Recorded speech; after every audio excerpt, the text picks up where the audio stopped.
Welcome to your safety briefing for Sandpoint Watersports chaparrals. They are all the same year. They all have wakeboard towers, and you'll either have a gray, blue, or red chaparral. Starting from the outside of the boat, you're going to have 2 ropes, front and rear. You'll be provided with 2 bumper buoys as well. You'll have a ski tower, as well as any toys that you'd like, or your inflatable. As we're getting on to the back here, we're going to avoid the cleats, step onto the boat. These seats also lift up for easier egress out of the boat. Your fuel on all the chaparrals is on this side, opposite the driver. When fueling the boat on a chaparral, it has a safety lock. You're going to push the button, and it comes open. Insert the hose all the way to the bottom and pump the boat until it indicates full. All of our chaparrals are equipped with swim ladders, which need to be used only when the motor is in neutral and off as well. We don't want the boat even idling. So to use the swim ladder, simply lift this up, cast it into the water, and then when you're done, the important thing to remember is to lift it back up, just like this. It will self-collapse, goes in here, and this will hold it shut. Your safety items on board all of our chaparrals will be stowed in this storage compartment, which is a flag for signaling if you are having a swimmer in the water, or if you're using one of the towables. You will need to have this outside of the boat posted whenever you are going back to pick up a swimmer. And then when the swimmer is back in the boat or you are under power, you are to stow this. Please do not lose these flags. On board of every chaparral boat is a air pump, which plugs into a cigarette charger so that you can inflate your inflatables. We have an oar just in case, a basic first aid kit, and a class 4 throwable. Currently, this boat is equipped, ready to leave the dock. The captain's chair has this cushion in the upright position so that you can see as you're headed out of the marina. I'll go ahead and show you the boat itself. Our insurance requires that you wear this kill cord, and it is designed to protect the boat and the occupants. If the driver gets thrown from the boat, this is clipped to you, and this pulls out and it stops the boat. So, the very first thing that you want to do when entering the boat is go ahead and clip this either to your belt loop or to a life preserver, something secure, before starting the boat. With the kill cord installed on our person, we can now start the boat. The important thing to remember about all boats is the boat will not start if it is not in neutral. Also, if the boat happens to be in reverse, the boat will not start. With the boat in neutral and our safety cord installed, we can now start the boat, which is done right here. And the boat will fire right up, idles very quietly. To drive the boat, no amount of this will get it into forward or reverse. There is a red safety switch underneath here. You lift it up, click the boat forward to go forward, click the boat back to go back. When driving the boat, it is important to have your hand just like this and not holding on to that safety switch, because you want the boat to go into neutral when you're pulling it back.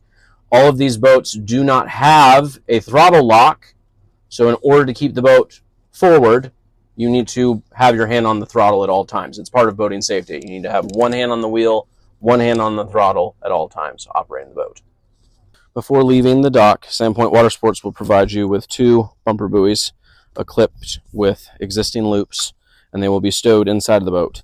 We stow them before you leave because we would like you to bring these back. Each one of these, between the rope, the bumper, and our time, cost $100. And our renters lose about 10 to 15 a year. So please pay attention to them, stow them inside until you're ready to use them. On our chaparrals, all of the boat cleats are retractable, So go ahead and pull a cleat up. You're going to take the end of the existing loop. It goes up through here and then around just like that. And then the bumper buoy will hang where it needs to. On the rear of the chaparral, the loop just goes around this silver and the bumper buoy hangs right here. 99% of the time, unless the boat is completely full, our Sandpoint Watersports employee will just leave that right there. And it's ready for your use when you need to deploy it. When you're coming up to a dock, you just drop it right there. Be very careful as you're entering and exiting this boat, because this is where you will have wakeboards stowed or any other board that you have rented from us. This does have a bungee to belt in the boards, like such. This does swivel inwards, and once you are all aboard the boat, we will normally swivel this inwards so that as you're leaving the dock, you don't scrape it off on something. When you're tying up a boat, we just prefer a half hitch. So you're going to go around, make a loop, and put the loop back in on itself so that it self-tightens.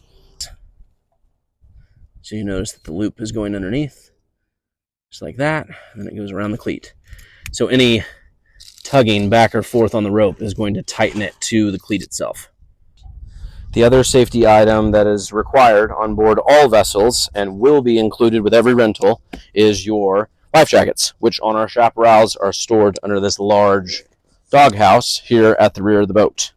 You'll have 3 dry bags, each with 4 life jackets. For the maximum capacity on board this boat, which is 12. Do not have more than 12 people on board. And when it comes time to use the life jacket, it simply goes around your neck. You bring this around and buckle it. This will keep you afloat. This is a Coast Guard required safety item, and it is provided with every single rental. Along with these Coast Guard approved life jackets, which are provided with every boat rental, these are the adult size, so we have infant through 4X available as well at our office for a fitted life jacket. If somebody does not want to use the Coast Guard life jacket, we have fitted life jackets. When you are entering or exiting the marina, you need to be at no wake, which on all of our boats is just out of neutral. And no wake means you are not creating a wake or a splash behind the boat. You need to be going just above idle. And then as you're exiting the marina, you need to be paying attention because there is also a no wake 200 foot from shore or the furthest rigid structure, such as a dock. There is a map of the lake that is stored inside of the boat, and you will have a basic map of the lake as well as a more detailed map of the lake. These maps are generously provided by Idaho Department of Lands, but we're only allowed a minimum number every single year, so please leave these aboard the boat when you leave, because we do go through quite a few of them.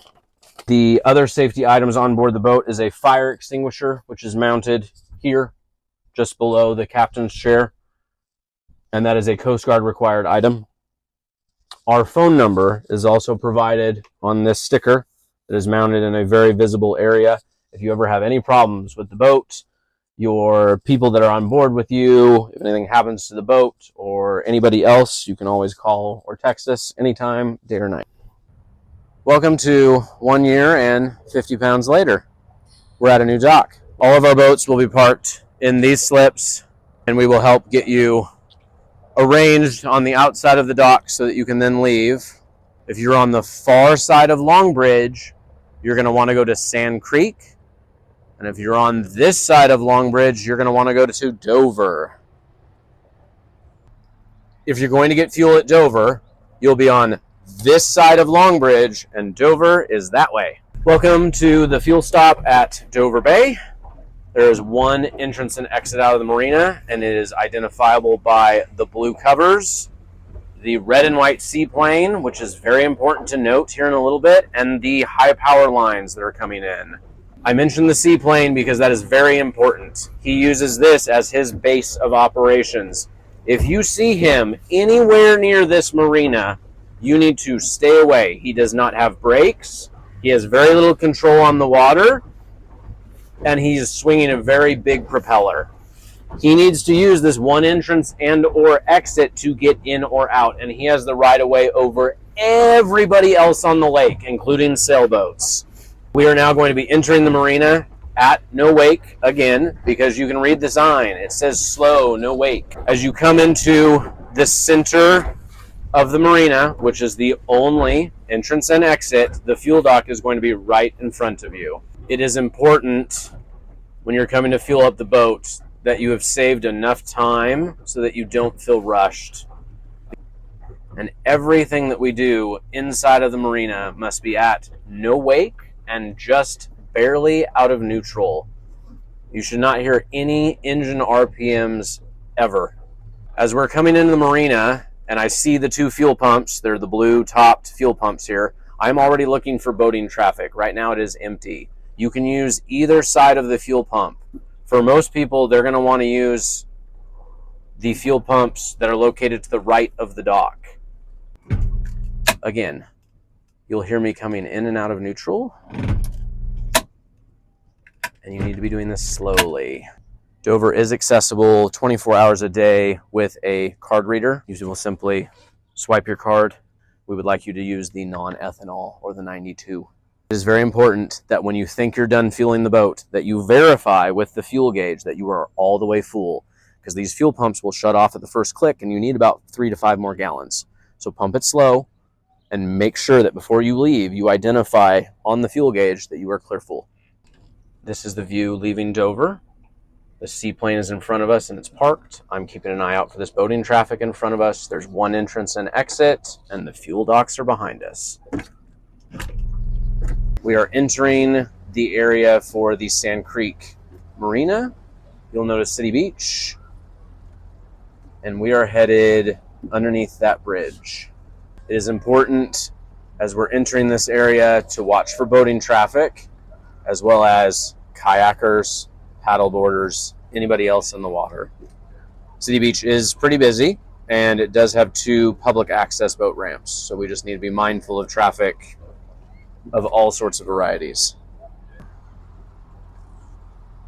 As we're rounding the corner to enter Sand Creek, again, we're watching for boating traffic. Most importantly, any boats that are headed towards us have right of way because they are leaving the marina. So if I see a boat, I'm going to immediately put it into neutral and make sure, even if I need to motion, that they can come this way. And if I need to click it in reverse, I can. Before I get up here, you need to make sure that you can commit and go inside of here. As we get closer, you'll notice there's 2 very obvious concrete pillars that you can go in between. And then there is room for 2 boats to pass alongside each other, but it is pretty tight.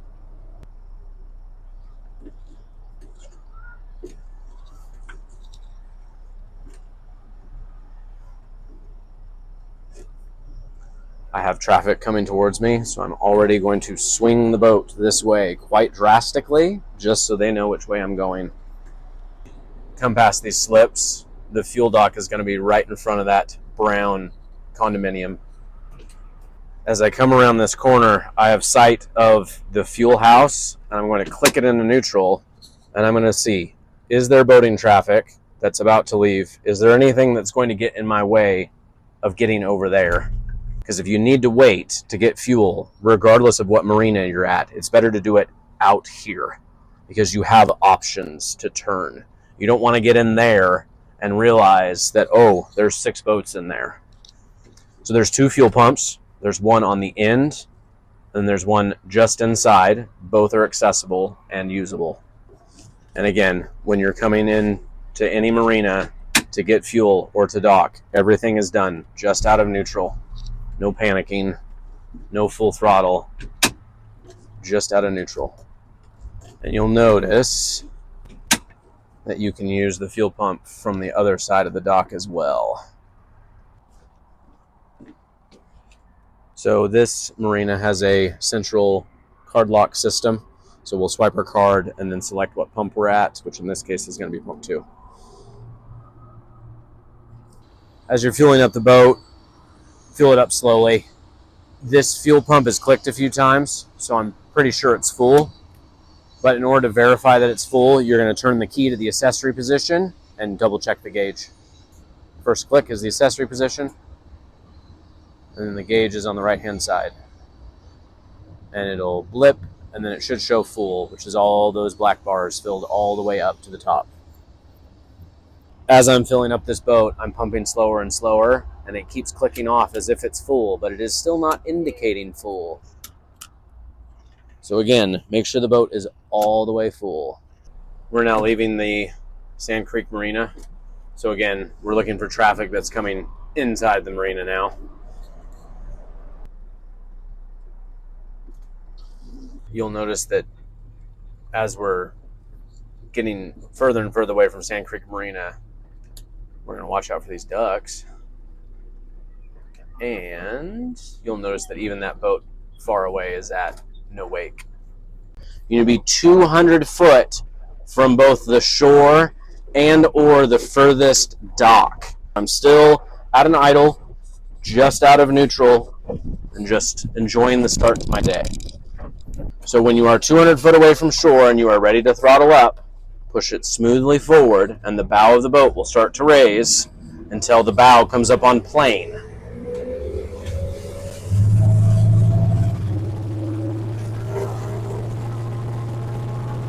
Once the bow is up on plane, you can then adjust your speed. And you'll notice that I have one hand always on the throttle, because if not, it's immediately going to let off. That is part of boating safety. So you are steering with one hand and operating the throttle with the other. Now it's time for our general boating and safety tips and rules. This applies to all of our boats, but we're going to showcase them on our Chaparral. When the boat is under power, which means making forward motion, you cannot be seated outside of the boat for any reason.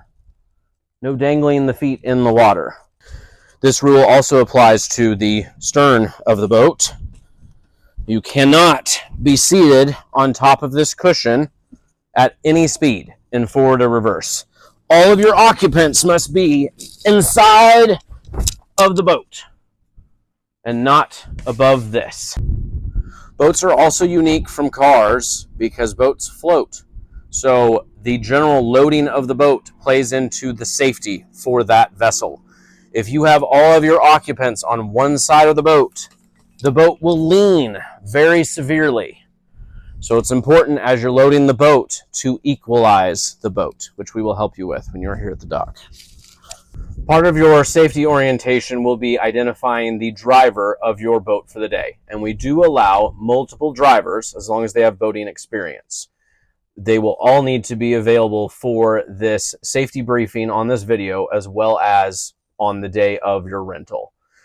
If somebody has not had this safety briefing or the one available on the day of the boat reservation, don't be swapping drivers. When you're out on the water and you've decided that you are ready to start up the boat again and you're ready to leave the dock or the water, wherever you're leaving from, you need to identify and do a head count of all parties on board. So to review, you need to be 200 foot from shore, 200 foot from docks. You also need to be 200 feet away from any of the bridges that are on the lake. When you are ready to go under a bridge at Lake Pend Oreille, you need to be at no wake as you are getting closer to the bridge. And you need to be able to maintain control at no wake as you go underneath the bridge, and then 200 foot beyond, you can power back up. Our biggest tip that Sandpoint Watersports can provide to you is when you are in one of our rented boats, you cannot go to shore for two reasons. One, and the most important rule, is Lake Pend Oreille is all privately owned. So the shoreline, if there is a beach that is available, while it is beautiful, is owned by somebody and you cannot go to shore. The other reason is that when you get closer to shore, leaving the shore can cause damage to the prop. If you don't give a big enough push to the bow, or if you aren't in deep enough water,